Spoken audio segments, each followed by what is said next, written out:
Hello students and welcome back to our YouTube channel Vidyam. मैं हूं Anshita Jindal, a graduate from your dream college SRCC. और आज हम करने वाले हैं 12th बिजनेस का पहला chapter, nature and significance of management, मेरे खुद के नोट्स से। और ये एक वन शॉट लेक्चर रहेगा जिसमें मैं हर चीज डिटेल में समझाऊंगी। 10-15-20 मिनट का छोटा लेक्चर नहीं होगा, लेक्चर बड़ा होगा, पर एक ऐसा लेक्चर होगा जो डिटेल में हर चीज आपको समझा देगा। इतने अच्छे से शायद समझा दे कि काफी चीजें आपको यही याद हो जाएंगी।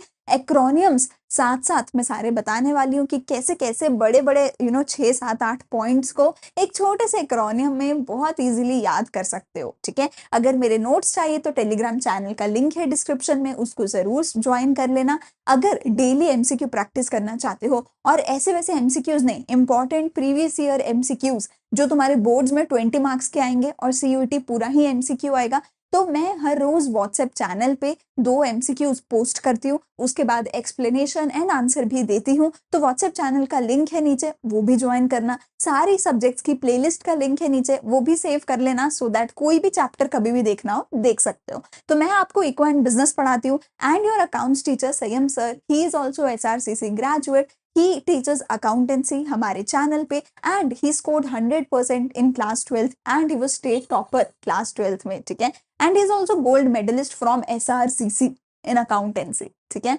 चलो बहुत मार्केटिंग हो गई, अब जल्दी से वीडियो को करते हैं जी स्टार्ट। ठीक है, तो पूरी वीडियो में मैं बहुत अच्छे से आपको हर एक चीज डिटेल में समझाऊंगी, एक्रोनिम्स भी बताऊंगी, पर एक प्रॉमिस चाहिए, अभी के अभी अपने दिमाग में गांठ बांध लो। Wherever there is any definition अगर मैं पढ़ रही हूँ, you should read the definition with me, so that आपको लगना चाहिए कि आप एक लाइव क्लास में बैठ के टीचर के साथ पढ़ रहे हो। ठीक है, तो मैं वहां पे आके आपको ऑब्वियसली डांट तो सकते नहीं कि ऊंची ऊंची बोलो मेरे साथ, पर मम्मी को पता चलना चाहिए कि भाई हमारा बच्चा पढ़ रहा है। ठीक है, बैठ के फोन में कुछ और नहीं देख रहा। तो जब भी मैं डेफिनेशन पढ़ूंगी, you have to read the definition, the points with me. ठीक है, चलो सबसे पहले मैनेजमेंट की डेफिनेशन पढ़ते हैं, जिसको मैं डिटेल में समझाऊंगी। सबसे पहले मैनेजमेंट की डेफिनेशन में क्या कहा गया है? Management has been defined as the process of getting things done with the aim of getting with the अरे यार सॉरी, पहली डेफिनेशन ही गलत लिख दी मैम, क्या कर रहे हो? with the aim of achieving goals, with the aim of achieving goals effectively and efficiently। चलो दोबारा पढ़ो। Management has been defined as the process of getting things done with the aim of achieving goals effectively and efficiently। effectively and speak with me, efficiently। तो सबसे पहला word यहाँ पर मेरे पास बोला गया है कि एक प्रोसेस है। किस चीज का प्रोसेस है? काम करने का प्रोसेस है। क्यों करना है काम? ताकि गोल्स पूरा कर सको। और गोल्स को कैसे पूरा करना है? इफेक्टिवली एंड एफिशिएंटली पूरा करना है। देखो कोई भी बिजनेस, ये इन रियल लाइफ ऑल्सो हमें कुछ ना कुछ काम करना पड़ता है। इवन इफ आप एक वीडियो देख रहे हैं तो आप एक काम कर रहे हैं। हर काम को करने के लिए एक तरीका होना चाहिए, एक सिस्टमेटिकली प्रोसेस होना चाहिए। वो अगर आप एक सिस्टमेटिक सही तरीके से एक सही प्रोसेस के साथ काम कर रहे हैं, कोई भी काम कर रहे हैं, तो आप मैनेजमेंट कर रहे हैं रियल लाइफ में। अपने टाइम की मैनेजमेंट कर रहे हैं, अपनी स्टडीज की मैनेजमेंट कर रहे हैं, अपने रिलेशंस की मैनेजमेंट कर रहे हैं, अपने घर की मैनेजमेंट कर रहे हो, अपने रूम अपने वार्डरोब की मैनेजमेंट कर रहे हो, अपने स्कूल और घर की ट्यूशन की लाइफ को बैलेंस करके मैनेजमेंट कर रहे हो। ठीक है, तो अपनी लाइफ में कभी भी कोई काम आप कर रहे हो, सिमिलरली बिजनेस बहुत सारे काम करता है। हर काम को करने का एक सही तरीका होता है जिसको हम मैनेजमेंट बोलते हैं। पर ये काम क्यों करते हैं? इसीलिए करते हैं क्योंकि हमारे दिमाग में एक गोल पहले से सेट होता है। मुझे अपने रिश्ते अच्छे से चलाने हैं, स्कोर अच्छा लेके आना है, स्कूल में अच्छा परफॉर्म करना है, मम्मी पापा से डांट नहीं खानी है। तो एक गोल होता है, उसी के लिए आप ये काम करते हो, मैनेजमेंट करते हो, इफेक्टिवली और एफिशिएंटली करते हो। सबसे पहले प्रोसेस क्या है? तो प्रोसेस का बेसिकली क्या मतलब होता है कि आप स्टेप बाय स्टेप कोई काम करते हो।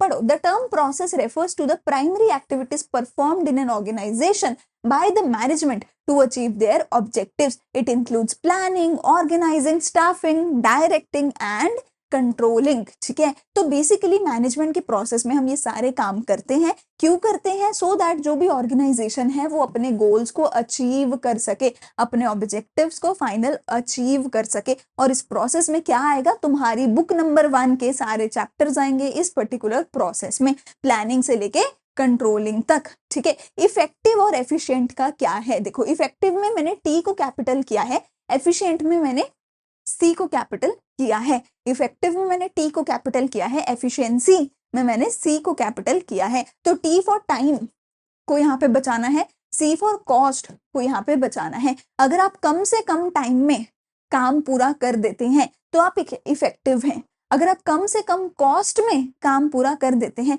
तो एफिशिएंसी है। यहाँ पे इन दोनों में ही दो दो चीजें आती हैं। क्या, अगर मैंने बोला था कि बेटा 2 आवर्स में, ठीक है, लेट्स से 100 यूनिट्स बनाने हैं, तो इफेक्टिव कब हो सकते हो आप में इफेक्टिवनेस कब आएगी? देखो इफेक्टिव क्या था, टी फॉर टाइम वाला, ठीक है। इफेक्टिवनेस आप में कब आएगी? या तो आपने 1.5 घंटे में, मतलब लेस देन 2 आवर्स में, चलो मैं इसको 1.5 नहीं लिखती हूँ, लेट मी राइट, या तो आप लेस देन 2 आवर्स में 100 यूनिट्स बना दो, या फिर आप 2 आवर्स में मोर देन 100 यूनिट्स बना दो। तो या तो जितना टाइम मिला था उससे कम टाइम में उतना ही काम पूरा कर दो, या उतने ही टाइम में ज्यादा काम पूरा कर दो। इन दोनों ही केस में आपको इफेक्टिव बोला जाएगा। सिमिलरली एफिशिएंसी कब होगी? अगर मैंने बोला है कि 100 रुपए की कॉस्ट में आपको 10 यूनिट बनाने हैं, तो या तो आप लेस देन 100 रुपीज में 10 यूनिट बना दोगे, या फिर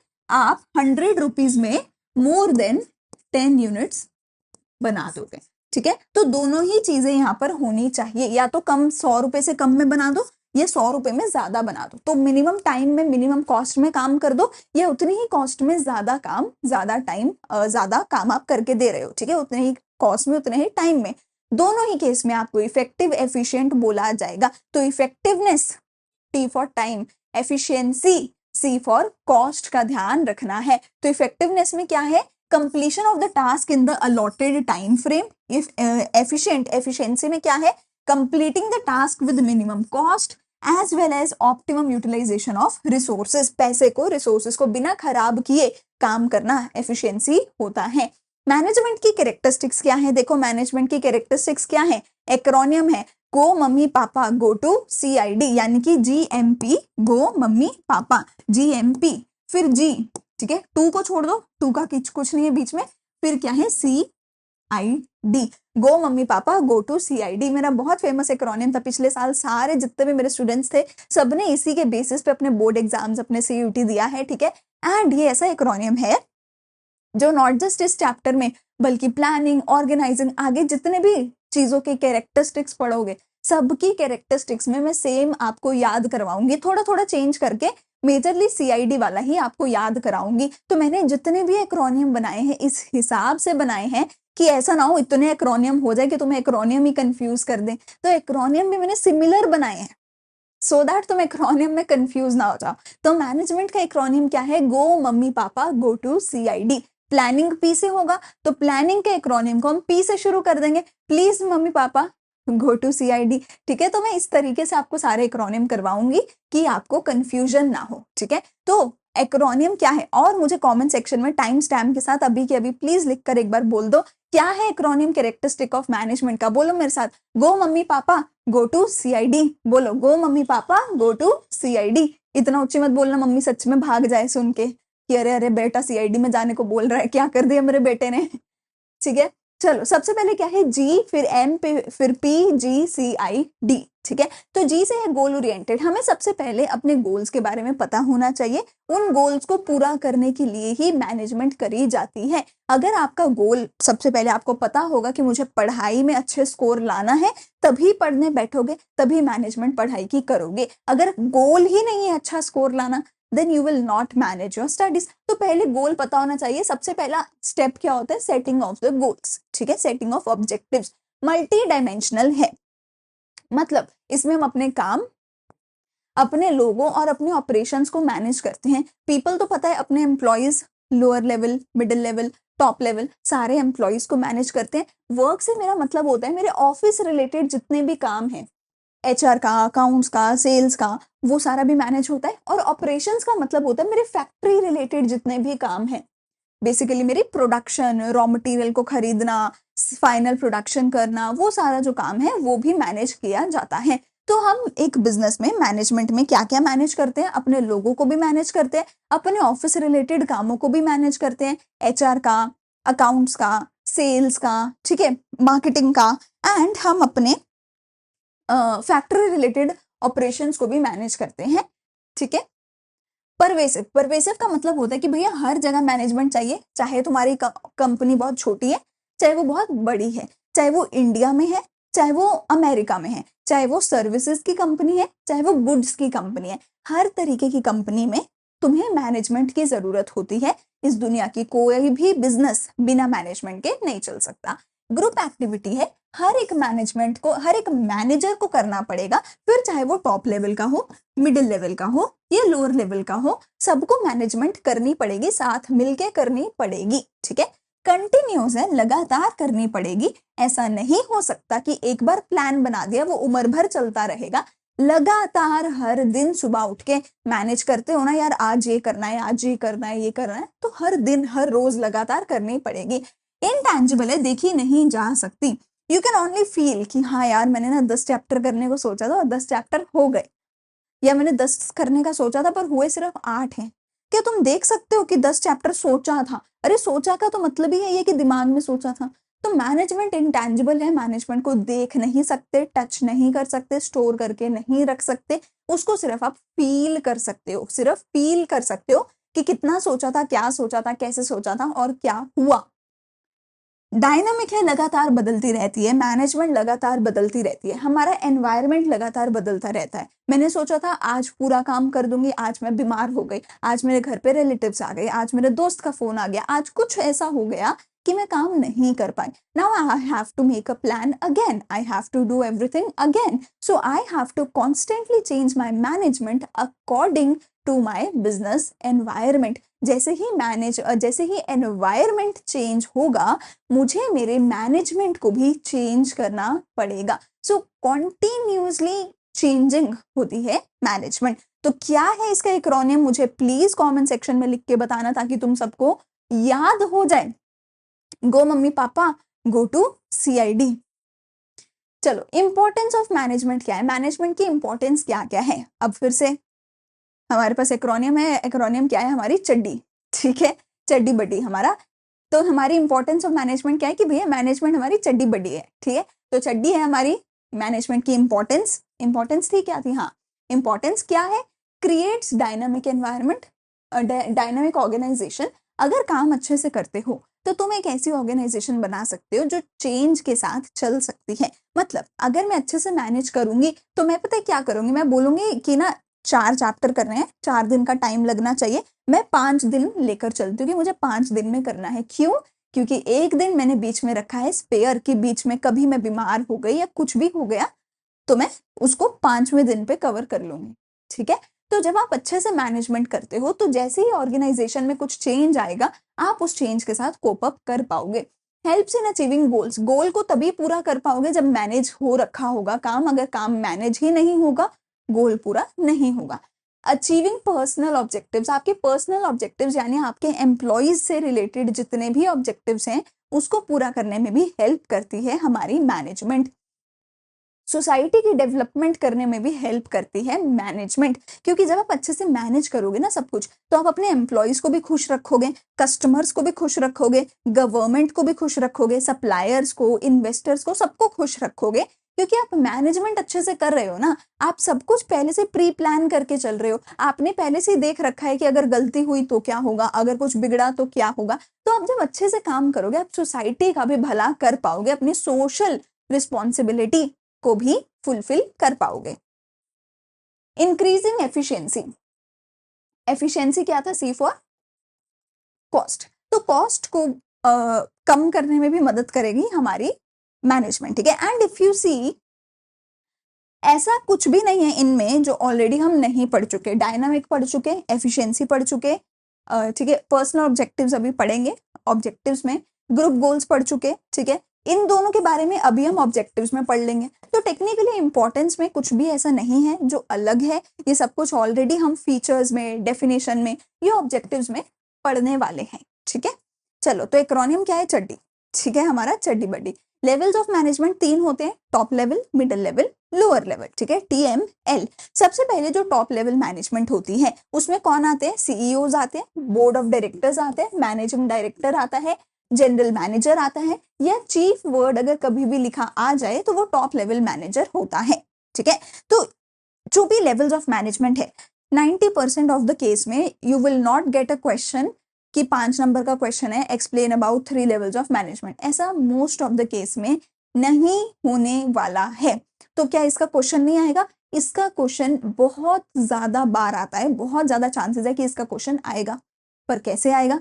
केस स्टडी में आएगा। केस स्टडी में दो चीजें होंगी, या तो केस स्टडी या फिर मतलब किसी ना किसी इस तरीके से ही आएगा, आइडेंटिफिकेशन के तरीके से आएगा। MCQ में आ सकता है, दो तरीके से आ सकता है, या तो पोजीशन आइडेंटिफाई करना या तो काम आइडेंटिफाई करना। तो मैंने यहाँ पे तुम्हें ऐसे नहीं पैराग्राफ नहीं लिख के दिया, मैंने तुम्हें वर्ड्स लिख के दिए हैं जो वर्ड एग्जैक्टली तुम्हें बताएंगे कि कैसे तीनों को आइडेंटिफाई करना है। अगर पोजीशन आइडेंटिफाई करनी है तो CEO की, बोर्ड ऑफ डायरेक्टर की, कोई भी चीफ, कोई भी चीफ लेवल का कोई भी पोजीशन, चीफ के आगे कुछ भी वर्ड लिखा आ जाए, अगर चीफ लिखा आ गया, प्रेसिडेंट लिखा आ गया, वाइस प्रेसिडेंट लिखा आ गया, बोर्ड ऑफ डायरेक्टर लिखा आ गया, बोर्ड लेवल का कुछ भी आ जाए, मैनेजिंग डायरेक्टर लिखा आ गया, ये डायरेक्टर लेवल का कुछ भी आ जाए, बोर्ड लेवल का कुछ भी आ जाए, ठीक है, जनरल मैनेजर हो गए, ये सारे टॉप लेवल में आते हैं। इनका बेसिक काम क्या होता है? पॉलिसीज बनाना, प्लान्स बनाना। ये बाहर जाके कहीं पे ऐसे नहीं कि फील्ड पे जाके काम करते हैं, ये अपने AC वाले ऑफिस में बैठते हैं और अपने लैपटॉप्स पे, स्प्रेडशीट्स पे काम करते हैं, प्लान करते हैं, पॉलिसीज बनाते हैं, बहुत मोटा पैसा लेते हैं, बहुत हाई पेइंग इनकी सैलरीज होती हैं, बहुत हाईली इंटेलिजेंट होते हैं, IIMs वगैरह के, MBA के होते हैं, ठीक है। ये बजट बनाते हैं, ठीक है, पूरी ऑर्गेनाइजेशन का प्लान, पॉलिसी, सब कुछ ये बनाते हैं। मैं वर्ड बता रही हूँ, जब भी वर्ड आ जाए ना ओवरऑल ऑर्गेनाइजेशन, जब भी वर्ड आ जाए पूरी ऑर्गेनाइजेशन, तो वो सिर्फ और सिर्फ टॉप लेवल होगा। टॉप लेवल के अलावा और कोई पूरी ऑर्गेनाइजेशन के लिए जिम्मेदार नहीं होता, ठीक है। सोसाइटी का जहां भी नाम आ जाए, सोसाइटी के रिलेटेड कुछ भी अपनी रिस्पॉन्सिबिलिटी को फुलफिल करना, ये सिर्फ टॉप लेवल करता है, नीचे वाले सोसाइटी के बारे में नहीं सोचेंगे, ठीक है। पॉलिसी बनाना, स्ट्रैटेजी बनाना, ये सब टॉप लेवल का काम होता है। तो जब भी पूरी ऑर्गेनाइजेशन के लिए कुछ करना है, सोसाइटी के लिए कुछ भी करना है, प्लान्स और पॉलिसीज को बनाना है, बजट को बनाना है, तो वो टॉप लेवल करेगा। मिडिल लेवल में कौन होते हैं? कोई भी एक डिपार्टमेंट का नाम आ जाए, कोई भी डिपार्टमेंट, अगर उस डिपार्टमेंट का, ठीक है, कोई भी अगर एक डिपार्टमेंट का नाम आ जाए, उस डिपार्टमेंट का कोई मैनेजर, उस डिपार्टमेंट का कोई हेड अगर है, तो वो मिडिल लेवल में आता है। देखो अब ऊपर मैंने क्या बोला था? General manager, general manager, general manager मतलब पूरी ऑर्गेनाइजेशन का मैनेजर, और पूरे ऑर्गेनाइजेशन मतलब टॉप लेवल। पर अगर मैं बोलूं सिर्फ किसी एक डिपार्टमेंट का, कोई भी डिपार्टमेंट, कोई भी, अकाउंट्स, फाइनेंस, ठीक है, sales, marketing, HR, production, purchase, दुनिया का कोई भी डिपार्टमेंट का नाम आ जाए और आ जाए कि उस डिपार्टमेंट का मैनेजर है, उस डिपार्टमेंट का हेड है, तो वो पक्का से क्या होगा? मिडिल लेवल मैनेजमेंट होगा। इसका काम क्या है? अपने डिपार्टमेंट को देखना, ठीक है, अपने खुद के डिपार्टमेंट को देखना इनका काम है। टॉप लेवल ने जो पॉलिसी बनाई, जो स्ट्रैटेजी बनाई, उसको एग्जीक्यूट करवाना इनका काम है। टॉप लेवल और लोअर लेवल के बीच में एक लिंक बनना इनका काम है, उनके बीच में बातचीत करवानी इनका काम है। लोअर लेवल मैनेजर का ध्यान रखना, लोअर लेवल का ध्यान रखना इनका काम है। मोस्टली 90% ऑफ केस में, मिडिल लेवल के केस में सिर्फ डिपार्टमेंट का नाम आ जाता है, या वर्ड डिपार्टमेंट अपने आप में लिखा आ जाता है, वर्ड डिपार्टमेंट अपने आप में लिखा आ जाता है, या किसी एक डिपार्टमेंट का नाम आ जाता है, जैसे अकाउंट्स, फाइनेंस, एटसेट्रा। अगर डिपार्टमेंट लिखा हुआ है या किसी भी एक डिपार्टमेंट का नाम है, उसके मैनेजर की बात हो रही है, तो ये पक्का मिडिल लेवल है, पक्का मिडिल लेवल है। लोअर लेवल मैनेजमेंट, ठीक है, इनके सबसे पहली चीज तो बहुत सारे अलग अलग नाम है जो याद करने पड़ेंगे, और इनमें से कोई एक नाम लिखा आता है mostly. First line manager, shop floor level का मैनेजर, ऑपरेशनल लेवल का manager, foreman manager, supervisor, foreman, supervisor, ठीक है, first line, shop floor, operational, इनमें से कोई भी अगर एक नाम आता है, ये सारे नाम किसके हैं? लोअर लेवल मैनेजर्स के, ये सारे के सारे नाम हैं। लोअर लेवल मैनेजर का काम क्या होता है कि इनके अंडर एक्चुअल वर्कफोर्स काम कर रही होती है, इनके अंडर एक्चुअल वर्कफोर्स काम कर रही होती है, ये एक्चुअल वर्कफोर्स का ध्यान रखते हैं, उनसे काम करवाते हैं, उनकी लड़ाइयाँ सॉल्व करना, उनकी सॉल्यूशन निकालना, उनकी मदद करना, उनकी देखरेख करना, सारा काम ये करते हैं। मतलब कि जो फैक्ट्री में एक्चुअल में मजदूर काम कर रहे हैं, वो जो मजदूर हैं, वो एक्चुअल वर्कफोर्स है। उन मजदूरों के ऊपर जो हेड है, पहला सबसे फर्स्ट लेवल का, उसको लोअर लेवल या first line shop floor level बोला जाता है। इसीलिए इसको शॉप फ्लोर बोला गया कि एक्चुअल फ्लोर पे जहां मजदूर काम कर रहे हैं, उस फ्लोर पे एक्चुअल में खड़े होके ये लोग मजदूरों से काम करवाते हैं, लेबर से काम करवाते हैं, ठीक है। तो उसको लोअर लेवल मैनेजर बोल रहे हैं, ठीक है। एक्चुअल इंप्लीमेंटेशन ऑफ वर्क ये लोग करवाते हैं लेबर से, और ये लोग का मेन काम ही यही होता है कि मिडिल लेवल से जो ऑर्डर आया, ठीक है, वो ये एक्चुअल वर्क फोर्स से काम करवाए। मतलब मिडिल लेवल क्या करती है, सिर्फ इनको बता देती है कि ये काम करवाना है। लोअर लेवल एक्चुअल में वहां पे खड़े होके सिर पे करवाता है कि अरे भैया अच्छे से करो काम, अरे लड़ाई क्यों कर रहे हो, चुपचाप काम करो, ठीक है। वो लोअर लेवल का काम होता है, ठीक है।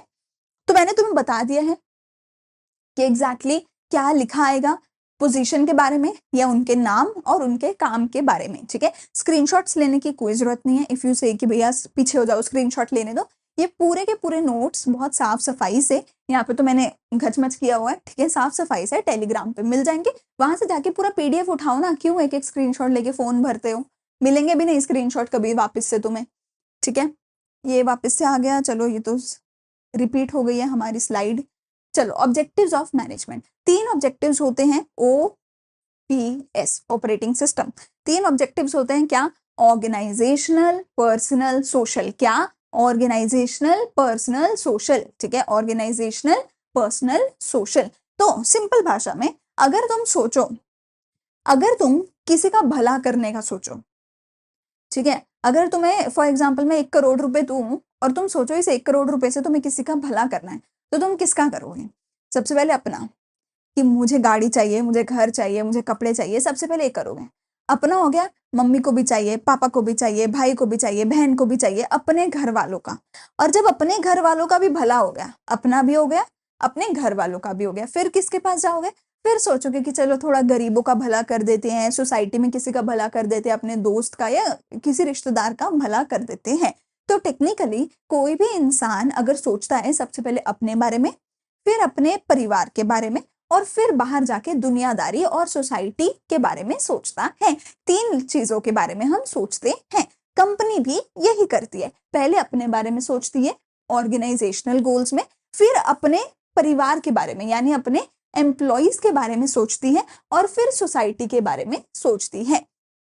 इसीलिए मैंने जो ऑब्जेक्टिव्स हैं उनका मैंने क्या बोला, ऑर्गेनाइजेशनल, पर्सनल, सोशल, OPS, ठीक है। अपने बारे में क्या सोचती है? सबसे पहले कंपनी का होता है सरवाइव, बस इतना पैसा कमा लूं कि कंपनी बंद करने की नौबत ना आए, एम्प्लॉइज की सबकी सैलरी दे सकूं, इतना पैसा आ जाए।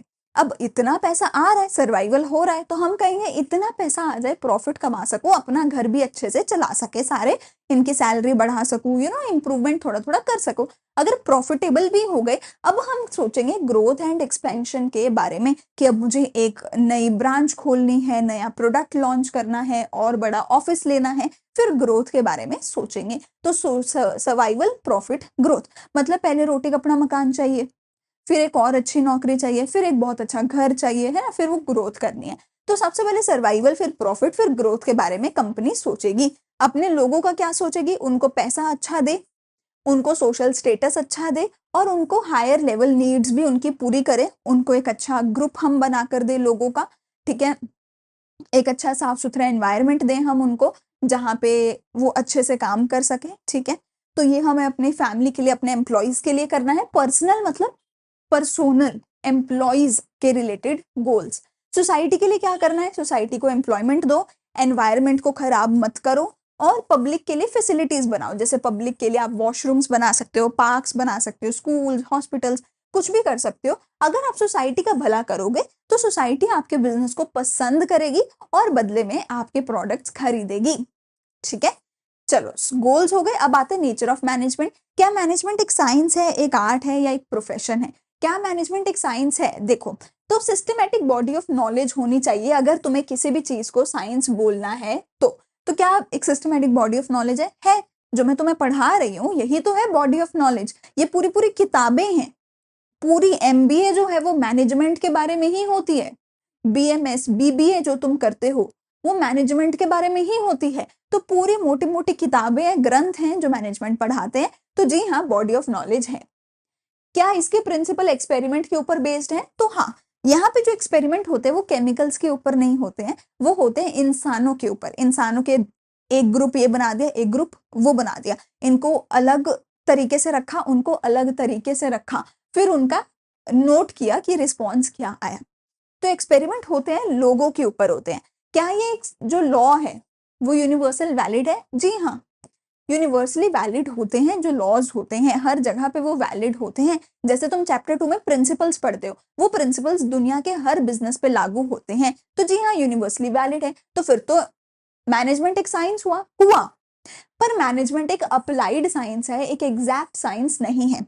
मतलब एग्जैक्ट साइंस होती है केमिकल्स के ऊपर। आप केमिकल ए को केमिकल बी के साथ मिक्स करोगे, हर बार सेम चीज निकल के आएगी। पर आप हमेशा अलग अलग लोगों के ऊपर एक्सपेरिमेंट करोगे तो हमेशा कुछ ना कुछ अलग निकल के आएगा। तो एग्जैक्ट नहीं है, नेचुरल साइंस नहीं है, अप्लाइड साइंस आप कह सकते हो। क्या मैनेजमेंट एक आर्ट है? तो जी हाँ, आर्ट है। थ्योरेटिकल नॉलेज है, हाँ पढ़ाई कर रहे हैं, वही बात हो गई। पर्सनलाइज्ड एप्लीकेशन है, हर कोई अपने तरीके से मैनेजमेंट करता है। तुम मुझे कितना भी कह लो कि मैनेजमेंट ऐसे ही होती है, मैं अपना पर्सनल तड़का लगाऊंगी। कभी मैं गुस्सा भी करूंगी, कभी मैं प्यार से भी समझाऊंगी, मैं अपना पर्सनल तड़का लगाऊंगी। तो पर्सनल एप्लीकेशन आर्ट की भी होती है, मैनेजमेंट की भी होती है, based on practice and creativity. तुम जितनी ज्यादा प्रैक्टिस करते जाओगे ना, तुम्हारी कला बढ़ती जाएगी। अगर मैं ड्राइंग कर रही हूँ, जितनी ज्यादा ड्राइंग करूंगी ना उतना अच्छा हो जाएगा। सिंगिंग करती हूँ, जितनी ज्यादा सिंगिंग करूंगी इंप्रूव होती जाऊंगी। पढ़ा रही हूँ, जितना ज्यादा पढ़ाती जाऊंगी इंप्रूव हो जाऊंगी। वैसे ही मैनेजमेंट है, जितनी ज्यादा करते जाओगे उतना बेटर बनते जाओगे। तो हाँ, मैनेजमेंट एक आर्ट है। क्या मैनेजमेंट एक प्रोफेशन है? क्या मैनेजमेंट एक प्रोफेशन है? तो जी नहीं, मैनेजमेंट एक प्रोफेशन नहीं है। क्यों नहीं है? पहले तो इसका एक्रोनियम देखो। मैनेजमेंट का एक्रोनियम क्या है? प्रोफेशन के लिए स्वेयर, आई स्वेयर, ठीक है, स्वेयर वाला। तो मतलब कसम, वो वाली स्वेयर, ठीक है। तो अगर मैनेजमेंट को एज अ प्रोफेशन चेक करना है तो 5 चीजों पे करना है। वो ये 5 चीजें हैं, क्या क्या है? Service motive. क्या मैनेजमेंट का सर्विस मोटिव है? तो जी हाँ, मतलब प्रोफेशन के अंदर तुम अपनी सर्विसेज देते हो और एक मैनेजर भी अपनी सर्विसेज देता है, वो कोई प्रोडक्ट नहीं बेचता। तो सर्विस मोटिव तो है। क्या बॉडी ऑफ नॉलेज है? ये तो साइंस और आर्ट में भी हमने बोल ही दिया। क्या कोड ऑफ कंडक्ट है? नहीं है। मतलब क्या कोई फिक्स्ड रूल्स हैं? तो नहीं है। मतलब जैसे एक डॉक्टर है, एक डॉक्टर को लाइसेंस लेने के लिए पहले एमबीबीएस करनी पड़ती है और कुछ रूल्स को फॉलो करना पड़ता है, तभी वो डॉक्टर का लाइसेंस उसको मिलता है। सीए है, लॉयर है, इन सब के लिए ना रूल्स होते हैं। अगर इन्होंने रूल तोड़ा, इनका लाइसेंस रद्द हो जाता है। और तुमने सब कर आके भी अगर सीए बन गए और एक रूल तोड़ दिया, तुम्हारा सीए का लाइसेंस रद्द हो सकता है, सस्पेंड हो सकता है, ठीक है। तो यहाँ पर मैनेजमेंट में ऐसा कुछ नहीं है, प्रोफेशन में होते हैं रूल्स, ठीक है। क्या कोई प्रोफेशनल एसोसिएशन है? नहीं है। ये जो एसोसिएशन है यही आपको जो है रूल्स सिखाती है। मतलब जैसे सीए के लिए क्या है? ICAI, institute of chartered accountant of India, वही तो रूल्स बनाती है, वही तो आपको लाइसेंस देती है। क्या प्रोफेशन के केस में ऐसा कुछ है? कुछ नहीं है। कोई एसोसिएशन नहीं है, कोई लाइसेंस नहीं है, कोई रूल्स नहीं है, कोई ऐसा नहीं है कि भैया एमबीए करोगे तभी मैनेजर बनोगे, 12th पास भी बन सकता है मैनेजर। क्या रिस्ट्रिक्टेड एंट्री है? नहीं, ठीक है ना। 12th पास बच्चा भी बन सकता है एक मैनेजर, अपना स्टार्टअप खोल के। एक एमबीए वाला बंदा भी बन सकता है मैनेजर। तो कोई रिस्ट्रिक्टेड एंट्री नहीं है। कोई भी सीए बन सकता है? नहीं बन सकता। पहले सारा कोर्स कंप्लीट करना पड़ेगा, पेपर देने पड़ेंगे, आर्टिकलशिप करनी पड़ेगी, फिर बनेगा। तो क्योंकि प्रोफेशन के अंदर एक बॉडी होती है, एमबीबीएस के लिए है, डॉक्टर्स के लिए है, लॉयर्स के लिए है, सीए के लिए, मैनेजर्स के लिए नहीं है। वो बॉडी आपको रूल्स बताती है। प्रोफेशन को तो कैसे बताएगी जब बॉडी नहीं है? वही बॉडी आपके पेपर लेती है, ये भी नहीं हो सकता यहाँ पे। वही बॉडी आपको लाइसेंस देती है। ये सब कुछ प्रोफेशन में नहीं, प्रोफेशन में होता है। मैनेजमेंट में ये सब कुछ नहीं है, क्योंकि कोई भी एसोसिएशन ऐसी नहीं है। सो मैनेजमेंट एक प्रोफेशन नहीं है, पर मैनेजमेंट धीरे धीरे इंप्रूव हो रहा है और दिन ब दिन बेटर हो रहा है, ठीक है। पर मैनेजमेंट एक प्रोफेशन नहीं है, एक फुल फ्लेज आर्ट है और मैनेजमेंट एक अप्लाइड साइंस है। तो ये हो गया nature of management. Functions of management तो हमें पता ही है क्या है बेटा, planning, organising, staffing, directing, controlling. Planning के अंदर हम अपने प्लान्स बनाते हैं, आज ही मैं डिसाइड कर लूंगी कि मुझे फ्यूचर में क्या करना है। प्लानिंग के अंदर मैं आज ही डिसाइड कर लूंगी कि मुझे फ्यूचर में क्या करना है। ऑर्गेनाइजिंग के अंदर हम अपने अपने इंसानों को भी, फिजिकल रिसोर्सेज को भी, ह्यूमन एंड फिजिकल रिसोर्सेज को हम सही तरीके से ऑर्गेनाइज करके सही जगह पे रखते हैं। हर इंसान को सही डिपार्टमेंट में नौकरी दी जाती है और हर चीज को सही जगह पे रखा जाता है, मतलब हर चीज को ऑर्गेनाइज करके सही जगह पे रखा जाता है। स्टाफिंग के अंदर हम सही पोजीशन के लिए सही लोगों को लेकर आते हैं सही टाइम पे। डायरेक्टिंग में जो लोग हम लेकर आए हैं उन लोगों को काम दिया जाता है, काम सिखाया जाता है, उनसे काम करवाया जाता है, उनको बताया जाता है कि काम कैसे करना है, उनसे काम निकलवाया जाता है। एंड कंट्रोलिंग में उन सभी लोगों को हम चेक करते हैं कि क्या इन्होंने काम करा या नहीं करा। गलती करी तो डांटते हैं, पकड़ते हैं, गलती को ठीक करते हैं। तो पहले प्लान बनाया कि क्या करना है, कैसे करना है, फिर सारे रिसोर्सेज इकट्ठे करें, फिर सारे स्टाफ को इकट्ठा किया, फिर उस स्टाफ को बताया कि क्या करना है, कैसे करना है, और चेक करा कि क्या वो स्टाफ सही से काम कर रहा है। और लास्टली डायरेक्टिंग में हमने उनको बताया कि काम कैसे करना है, और कंट्रोलिंग में हमने चेक करा कि क्या स्टाफ सही से काम कर रहा है या नहीं कर रहा है। ठीक है, तो ये सारे ही अभी मैं डिटेल में नहीं आपको बता रही हूँ, क्यों, क्योंकि ये सारे डिटेल्ड चैप्टर्स हैं आपकी पूरी किताब में, वहां पे आपको ये सारे पढ़ने ही है बार बार, और अगर क्वेश्चन आता है तो उन्हीं चैप्टर्स में से मोस्टली आता है। ठीक है, तो अभी आपको बस एक बेसिक समझना है, इन सब का डिटेल आप हर चैप्टर में इनकी पढ़ने वाले हो। तो ये हो गए हमारे functions of management, planning, organising, staffing, directing, controlling, ये इसी लाइन में चलते हैं। प्लस एक चीज याद रखना, इन सबको फंक्शंस बोला जाता है। बहुत बार लोग कैरेक्टरिस्टिक्स के साथ इसको कंफ्यूज कर देते हैं। ठीक है, अलग अलग चीजों के साथ कंफ्यूज कर देते हैं। ये फीचर्स नहीं है, कैरेक्टरिस्टिक्स नहीं है, ये क्या है, फंक्शंस ऑफ मैनेजमेंट है। कई बार क्या करते हैं कि क्वेश्चन आ जाता है explain the functions of management, और बच्चे फीचर्स ऑफ मैनेजमेंट लिख के आ जाते हैं। तो this is not features, this is not characteristics, this is functions of management. Features क्या थे, कैरेक्टरिस्टिक्स क्या थी, वो acromion go mummy papa go to CID, वो था। ये फंक्शंस हैं। ठीक है, चले आगे। अगला मेरे पास लास्ट टॉपिक आता है कोऑर्डिनेशन का। अब जो कोऑर्डिनेशन है ना, ये लास्ट में टॉपिक है और छोटा सा टॉपिक है। हम इतने सारे टॉपिक्स पढ़ पढ़ के थक चुके होते हैं, तो इसको हम इंपॉर्टेंस देते नहीं है। पर let me tell you one thing, अगर कोई एक टॉपिक ऐसा है इस पूरे चैप्टर में जिसके आने की पॉसिबिलिटी सबसे ज्यादा है, तो वो ये है। इसके ऊपर तो बहुत सारे क्वेश्चन हर साल आए। आई डोंट थिंक मैंने कोई भी पिछले 3 4 5 साल का क्वेश्चन पेपर ऐसा देखा है जिसमें ये ना आया हो। हर क्वेश्चन, हर साल इसका क्वेश्चन आता ही आता है कोऑर्डिनेशन का। ठीक है, तो कोऑर्डिनेशन क्या है, कोऑर्डिनेशन की डेफिनेशन देखो, अकॉर्डिंग टू कुंट्ज एंड ओडॉनल। पढ़ो मेरे साथ, बोलो मेरे साथ, कोऑर्डिनेशन की क्या डेफिनेशन है। Coordination is the essence of management. मेरे साथ बोल रहे हो ना, coordination is the essence of management for the achievement of harmony of individual efforts towards the accomplishment of group goals। ठीक है, तो क्या कह रहे हैं कि भैया हमारे ना ग्रुप गोल सेम है। अगर तुम एक कंपनी में काम कर रहे हो ना, तुम्हारी पूरी कंपनी सेम ही गोल के लिए काम कर रही होती है। तो अगर पूरी कंपनी काम सेम गोल के लिए कर रही है, पर हर कोई अलग तरीके से काम कर रहा है, अलग ही काम हर कोई करे जा रहा है, उनकी आपस में बनती ही नहीं है, यूनिटी नहीं है, हार्मनी नहीं है, तो तुम कॉमन गोल को पूरा करोगे कैसे। जब तुम्हें पहुंचना सेम जगह पे है, तो क्यों ना तुम साथ में पहुंच जाओ। ऐसा होता है ना, सेम जगह पे पहुंचना है तो हम क्या करते हैं, 4 5 लोगों के साथ कैब शेयर कर सकते हैं कि ताकि जल्दी पहुंच जाए, कम पैसे में पहुंच जाए, है ना, सेफली पहुंच जाए। तो टेक्निकली अगर हमें सेम गोल को पूरा करना है, तो क्यों ना हम पूरी कंपनी साथ मिलके एक साथ काम करें, एक दूसरे से बातचीत करके काम करें, कोऑर्डिनेट करके काम करें। तो कोऑर्डिनेशन कहती है कि अगर तुम्हें सेम ही गोल्स को फॉलो करना है, फुलफिल करना है, तो तुम अचीवमेंट ऑफ हार्मनी लेकर आओ। जितने भी सारे इंडिविजुअल अपने एम्प्लॉयज हैं, वो सारे इंडिविजुअल एम्प्लॉयज जो भी काम कर रहे हैं, उन सभी इंडिविजुअल एम्प्लॉयज के कामों को साथ में जोड़ो और उनकी हार्मनी बनाओ, ताकि वो सारे इकट्ठे मिलके कॉमन गोल्स को पूरा कर सके, कॉमन गोल्स को पूरा कर सके। तो ये है हमारी कोऑर्डिनेशन, ठीक है। कैरेक्टरिस्टिक्स ऑफ कोऑर्डिनेशन क्या है देखो, तो कैरेक्टरिस्टिक्स या फिर मैं नेचर बोल सकती हूँ, क्या है कैरेक्टरिस्टिक्स या फिर नेचर ऑफ कोऑर्डिनेशन, तो इसका भी हमारे पास एक्रोनियम है। एक्रोनियम क्या है, प्राइज्ड। एक्रोनियम क्या है, प्राइज्ड, ठीक है। तो देखो क्या एक्रोनियम है मेरे पास, सबसे पहले है पी से परवेसिव फंक्शन, कि जो कोऑर्डिनेशन है परवेसिव है। परवेसिव मतलब हर जगह पे करनी पड़ेगी, हर जगह पे करनी पड़ेगी, डजंट मैटर छोटी कंपनी बड़ी कंपनी, कौन सी कंपनी है डजंट मैटर, हर बिजनेस को हर कंपनी को कोऑर्डिनेशन करनी पड़ेगी, हर मैनेजर को करनी पड़ेगी।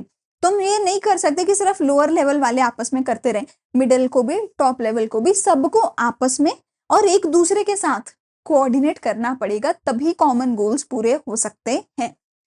इंटीग्रेट्स ग्रुप एफर्ट, तुम्हारे पूरे ग्रुप के एफर्ट्स को साथ मिला के इंटीग्रेट करने का काम करता है कोऑर्डिनेशन। कंटिन्यूअस है, लगातार करना पड़ेगा, एक बार करने से नहीं होगा। अगर मैंने एक बार तुम सबको मिला दिया कि भैया 10 लोग टीम बनाओ, और तुम 10 लोगों ने कोऑर्डिनेट करके एक टीम बना ली, मैंने तुम्हें बता दिया कि ऐसे ऐसे असाइनमेंट बनानी है, टीम बनाने के बाद तुमने आपस में बात ही नहीं करी, तो असाइनमेंट नहीं बन पाएगी। तो तुम्हें लगातार कोऑर्डिनेट करते रहना पड़ेगा कि कौन क्या कर रहा है, कब कर रहा है, कब मिलना है, ऑल ऑफ दैट।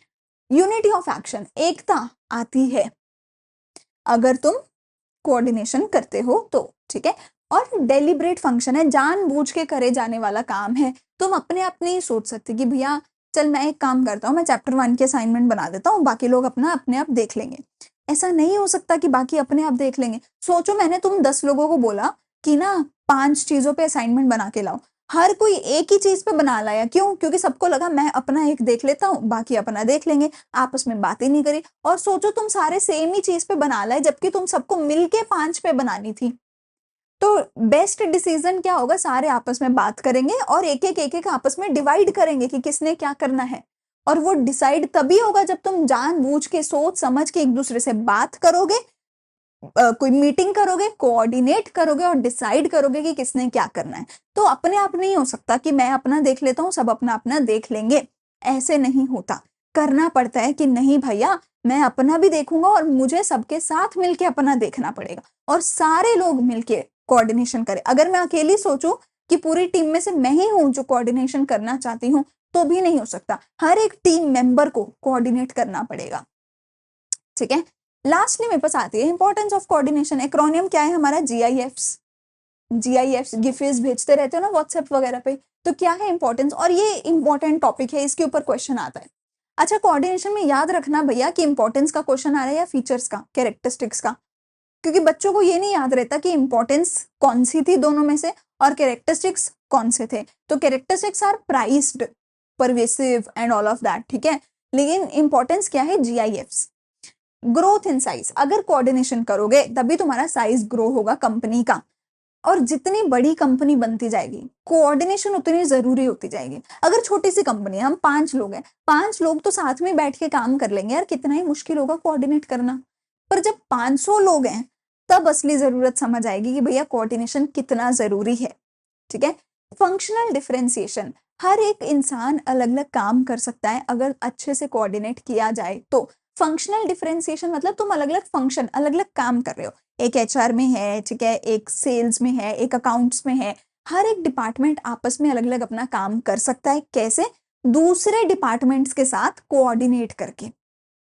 स्पेशलाइजेशन, जब हर कोई अलग अलग काम कर रहा है, अलग अलग फंक्शंस हर कोई प्ले कर रहा है, तो ऑब्वियसली स्पेशलाइजेशन आएगी ना, हर कोई अपने अपने फंक्शन में स्पेशलाइज होता चला जाएगा और बहुत अच्छा उसमें परफॉर्म करता चला जाएगा। इंटरडिपेंडेंस ऑफ डिफरेंट प्रोसेस, कहते हैं हर प्रोसेस एक दूसरे के ऊपर डिपेंडेंट होता है। फॉर एग्जाम्पल अगर मैं अकाउंट्स डिपार्टमेंट में हूँ, मुझे सेल्स डिपार्टमेंट के साथ कोऑर्डिनेट करना पड़ेगा ये जानने के लिए कि जो सेल्स डिपार्टमेंट है उसको एक साल में कितना खर्चा होगा, कितना एक्सपेंस होगा सेल्स पे, और वो बदले में कितनी सेल लेकर आएगा, मैं उसी अकॉर्डिंग पूरा बजट बनाऊंगी, ठीक है ना। मैं प्रोडक्शन डिपार्टमेंट से पूछूंगी कि भैया कितने यूनिट बना रहे हो, उस हिसाब से उतने यूनिट्स को बेचने के लिए मैं सेल्स का प्लान बनाऊंगी। कितने एम्प्लॉयज की जरूरत है ये देखेगा एचआर डिपार्टमेंट, पर वो अपने आप नहीं देख सकता, वो सबसे पूछकर ही देखेगा, है ना, सबसे पूछकर ही डिसाइड करेगा कितने एम्प्लॉयज की जरूरत है। तो टेक्निकली हर एक डिपार्टमेंट अगर अपना अलग से काम करना चाहता है वो तभी कर सकता है जब वो सारे डिफरेंट डिफरेंट जो डिपार्टमेंट्स है उनसे कोऑर्डिनेट करे, क्योंकि सारे डिपार्टमेंट्स का जो काम है वो आपस में इंटरडिपेंडेंट होता है। तो हमारा आंसर क्या हो गया, एक्रोनियम क्या हो गया, GIFS, गिफीज, ठीक है। Growth in size, functional differentiation, ठीक है। GI से हमारे पास क्या आएगा, इंटरडिपेंडेंस ऑफ डिफरेंट प्रोसेस, और S से स्पेशलाइजेशन, ठीक है। यहाँ पे पूरे का पूरा होता है मेरा चैप्टर नंबर 1 खत्म। अगर वीडियो अच्छी लगे तो सब्सक्राइब करके जरूर जाना, बेल आइकन को प्रेस करके जरूर जाना, ताकि तुम हमें बता सको कि तुम्हें कंटेंट अच्छा लगा है और हम ऐसा कंटेंट और लाते रहें, ठीक है। हम देखो कोई प्राइस चार्ज नहीं कर रहे हैं, but we also need motivation through your like and subscribe, through shares, so that we can know कि भैया तुम्हें अच्छा लग रहा है और हमें और काम करना है और कंटेंट बनाना है। टेलीग्राम पे, व्हाट्सएप पे, इंस्टाग्राम पे, हर जगह फॉलो करो, ताकि तुम्हें रेगुलर अपडेट्स, नोट्स, MCQs सब कुछ मिलता रहे। अगर वीडियो अच्छी लगी तो मिलते हैं अगले वीडियो में, फॉलो जरूर करके जाना। Thank you, bye bye.